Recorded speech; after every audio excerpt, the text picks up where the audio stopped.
Hello mga ka-lights dyan, maayong gabi.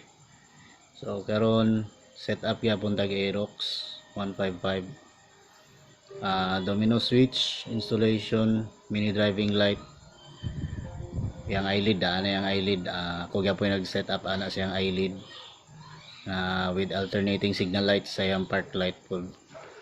And by the way, please watch the video para sa pag set up sa domino switch. Una po ko giduga nga passing light, kaya domino switch walay passing light. So enjoy.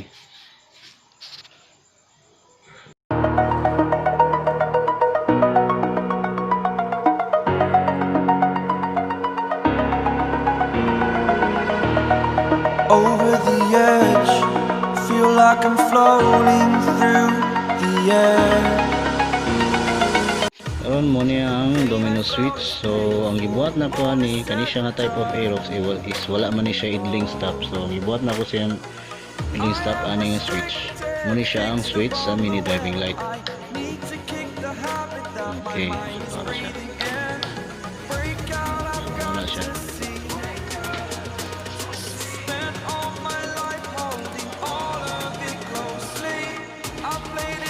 Then off itong park light. Karon muna siyang passing light nga akong gibuhat. Kita niyo.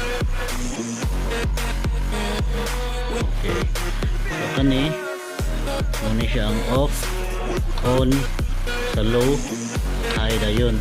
So muna siyang high lugar. So try na to. Off na to ang on. Off na to ang on, sorry na on na to ang headlight. So muna siya ang low, high dayon, sabay ang mini driving light ana. So naay technique ani guys, no, kay kasagara gataod sa uban ani pag mag high ka mopalong ang low, so mopalong ng tunga. So kana siya gidiskartehan na ako na siya. Muna siya mga sikretong Garci Works. Anyway,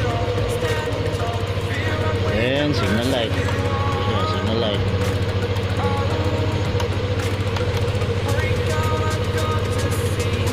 Okay, so din ang damo serbato kay gabi na.